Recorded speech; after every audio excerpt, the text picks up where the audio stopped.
Assalamualaikum warahmatullahi wabarakatuh. Baik, di sini saya akan menjelaskan tentang integrasi TK dalam pembelajaran di SD.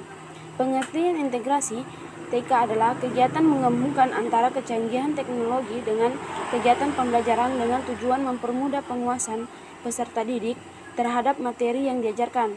Jadi, dapat dikatakan bahwa integrasi TK dalam lingkup sekolah adalah kegiatan penggabungan kecanggihan TIK ke dalam pembelajaran maupun sistem administrasi pada lingkup sekolah dasar yang dilakukan oleh semua pihak, terutama guru. Bentuk integrasi TIK di lingkup SD. Integrasi TIK tidak hanya terjadi pada tingkat sekolah yang lebih tinggi. Saat ini, sekolah dasar juga melakukan integrasi TIK ke dalam lingkup pembelajaran di sekolah. Hal ini bertujuan untuk mengenalkan peserta didik pada kecanggihan TIK agar dapat menggunakannya dengan baik dan bijak pada kegiatan pembelajaran. UNESCO mengklasifikasi tahap penggunaan TIK dalam pembelajaran ke dalam 4 tahap, yaitu yang pertama, tahap emerging, tahap applying, tahap integrating, dan tahap transformasi. Kedua, Utomo 2008 menyebutkan dua pendekatan yang dapat dilakukan guru ketika merencanakan pembelajaran yang mengintegrasikan TIK, yaitu pendekatan topik dan pendekatan software. Pada pendekatan topik, time-centered approach, pendekatan ini menjadikan topik atau satuan pembelajaran sebagai acuan. Secara sederhana, langkah dilakukan adalah menentukan topik, menentukan tujuan yang dicapai, menentukan aktivitas pembelajaran dan software seperti penggunaan modul baik online maupun offline, LKS, program audio, VCD, DVD, CD-ROM, bahkan belajar online di internet yang relevan untuk mencapai tujuan pembelajaran dengan maksimal. Yang kedua, pendekatan software centered approach. Pendekatan ini menganut langkah yang sebaliknya. Langkah yang dilakukan adalah sebagai berikut, yaitu mengidentifikasi software seperti buku, modul, LKS, program audio, CVD, DVD, CD-ROM, bahan belajar online di internet, dan lain sebagainya. Yang kedua, menyesuaikan dengan topik dan tujuan pembelajaran yang relevan dan software yang ada. Contoh penggunaan video proses terjadinya hujan pada pelajaran IPS. Kedua, pendekatan yang digunakan untuk membangun keterampilan tingkat tinggi peserta didik. Terdapat beberapa pendekatan yang disarankan untuk membangun keterampilan berpikir tingkat tinggi siswa, diantaranya adalah result-based learning, memiliki karakteristik di mana peserta didik diberikan berbagai ragam dan jenis bahan belajar, baik cetak maupun sumber belajar lain yang relevan dalam kegiatan pembelajaran. Sebagai contoh, tujuan pembelajaran yang ingin dicapai adalah membandingkan beberapa teori pencipta alam semesta. Untuk dapat mencapai tujuan ini, guru menggunakan berbagai sumber belajar berupa video yang berisi informasi mengenai teori yang dimaksud agar peserta didik dapat mengetahui perbedaan dari teori tersebut. Simulation based learning memiliki karakteristik di mana peserta didik diminta untuk mengalami peristiwa yang dipelajarinya secara langsung. Sebagai contoh, peserta didik mempelajari tentang perbedaan campuran warna-warna dasar, maka guru menggunakan aplikasi tertentu yang menarik agar peserta didik dapat melakukan berbagai percampuran warna dan melihat perubahan secara langsung. Collaborative based learning memiliki karakteristik di mana siswa-siswa dibagi ke dalam beberapa kelompok untuk mendiskusikan masalah yang dibahas. Guru menyiapkan beberapa media TIK pendukung agar peserta didik dapat dengan mudah mengetahui pemecahan masalah. Terus, bagaimana penerapan pembelajaran TIK di SD pada kelas rendah dan tinggi? Pemanfaatan di tingkat SD dasar. Pembelajaran untuk meningkatkan mutu pendidikan akhir-akhir ini digalakkan oleh pemerintah dengan memanfaatkan informasi dan komunikasi teknologi atau ICT. Pemanfaatan ICT ini secara umum bertujuan untuk menghubungkan murid-murid dengan jaringan pengetahuan dan informasi. Selain itu, mengembangkan sikap-sikap dan kemampuan murid-murid untuk belajar sepanjang hidup atau lifelong education, meningkatkan kinerja guru dalam bidang ICT, pada akhirnya akan mengubah sekolah menjadi institusi pembelajaran yang kreatif dan dinamis dengan menjadikan murid-murid sebagai pembelajaran yang lebih termotivasi. Selain selalu ingin tahu dan kreatif,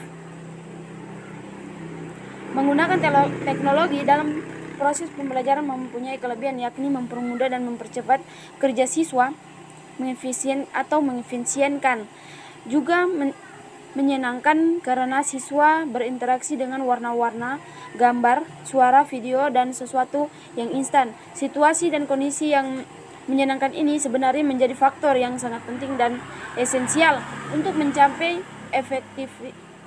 aktivitas belajar.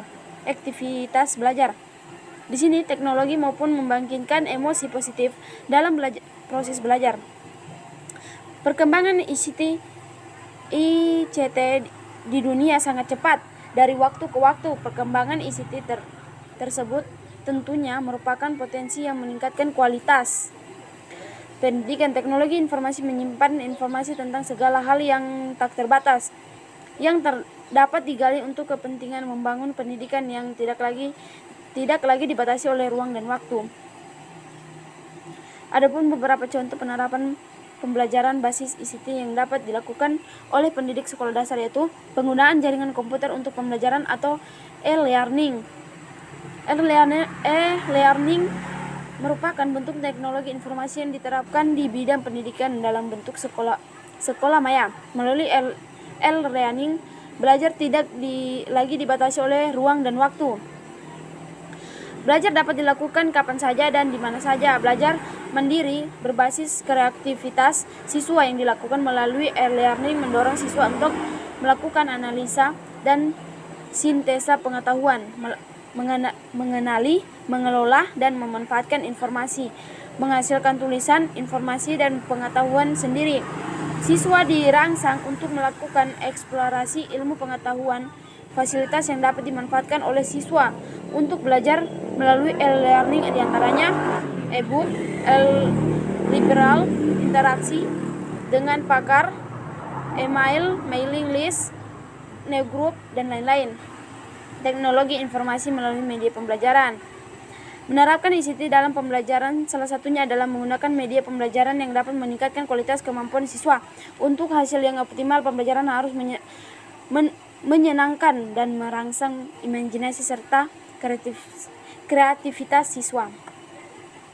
Penggunaan fungsi mikroskop Excel yaitu pertama menu bar.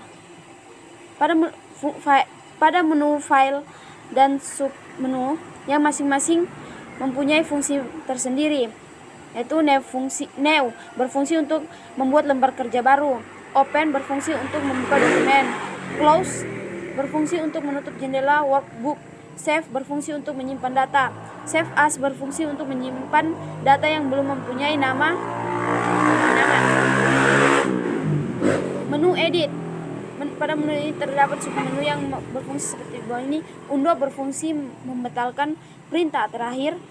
Redo berfungsi untuk membatalkan perintah undo. Cut berfungsi untuk memotong naskah. Copy berfungsi untuk membuat duplikasi naskah. Office clipboard berfungsi untuk menampilkan jendela clipboard. Menu view dapat yang pertama, normal berfungsi untuk menampilkan lembar kerja pada posisi normal. Page break preview berfungsi untuk melihat hasil pemotongan halaman lembar kerja. Text pen berfungsi untuk membuka terampilan perintah. Toolbar berfungsi untuk menampilkan toolbar. Formula bar berfungsi untuk memunculkan baris rumus. Menu insert. Yang pertama, cancel berfungsi untuk menyisipkan sel. Rows berfungsi untuk menambahkan baris sel. Kolom berfungsi untuk menambahkan kolom. Worksheet berfungsi untuk menyisipkan lembar kerja. Card berfungsi untuk membuat grafik. Yang kelima, menu format. Yang pertama, cell berfungsi untuk membuat form cell. Row berfungsi untuk mengatur tinggi baris. Kolom berfungsi untuk lembar kolom. Set berfungsi untuk menformat set. Out format berfungsi untuk membuat format tabel. Menu tools. Pada menu tools terdapat submenu yang berfungsi untuk seperti di bawah ini, seperti yang pertama, spelling berfungsi untuk memeriksa data. Restart berfungsi untuk mencari file. Error checking berfungsi untuk mengecek kesalahan.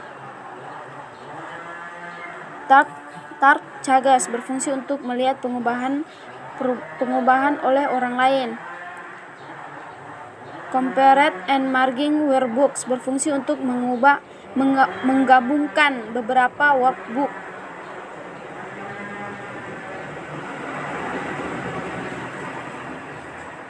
Menu data. Menu data terdapat submenu yang memiliki fungsi seperti di bawah ini. Yang pertama, sort berfungsi untuk mengurutkan data. Filter berfungsi untuk menfilter data. From berfungsi untuk menambah atau mengurangi data. Subtotal berfungsi untuk menghitung subtotal. Validation berfungsi untuk membatasi jenis data yang dimasukkan. Menu Windows. Pada menu New Windows terdapat submenu yang masing-masing mempunyai fungsi sebagai berikut, yaitu New Window berfungsi untuk menampilkan lembar kerja yang diedit. Arrange berfungsi untuk mengatur jendela. Unhide berfungsi untuk menampilkan kembali workbook yang dihidden atau disembunyikan. Split berfungsi untuk membagi lembar kerja. Freeze panas berfungsi untuk membuat sel di bawah bisa menjadi terlibat. Menu Help. Pada menu Help terdapat submenu yang masing-masing mempunyai fungsi. Yang pertama, Microsoft Excel Help berfungsi untuk menampilkan Office Assistant. Solde Office Assistant berfungsi untuk melihat keterangan dari topik yang dipilih. Microsoft Excel Online berfungsi untuk online. Kontak Us berfungsi untuk bantuan pada Microsoft. Check for Update berfungsi untuk mengupdate. Microsoft Excel Shortcut Keys. Yang pertama, Ctrl A memilih atau menyeleksi seluruh isi dari worksheet atau cell all. Ctrl B membuat bold area atau sel yang diseleksi. Ctrl I membuat italic area atau sel yang diseleksi. Ctrl K menyisipkan link. Ctrl U membuat garis bawah area atau sel yang diseleksi.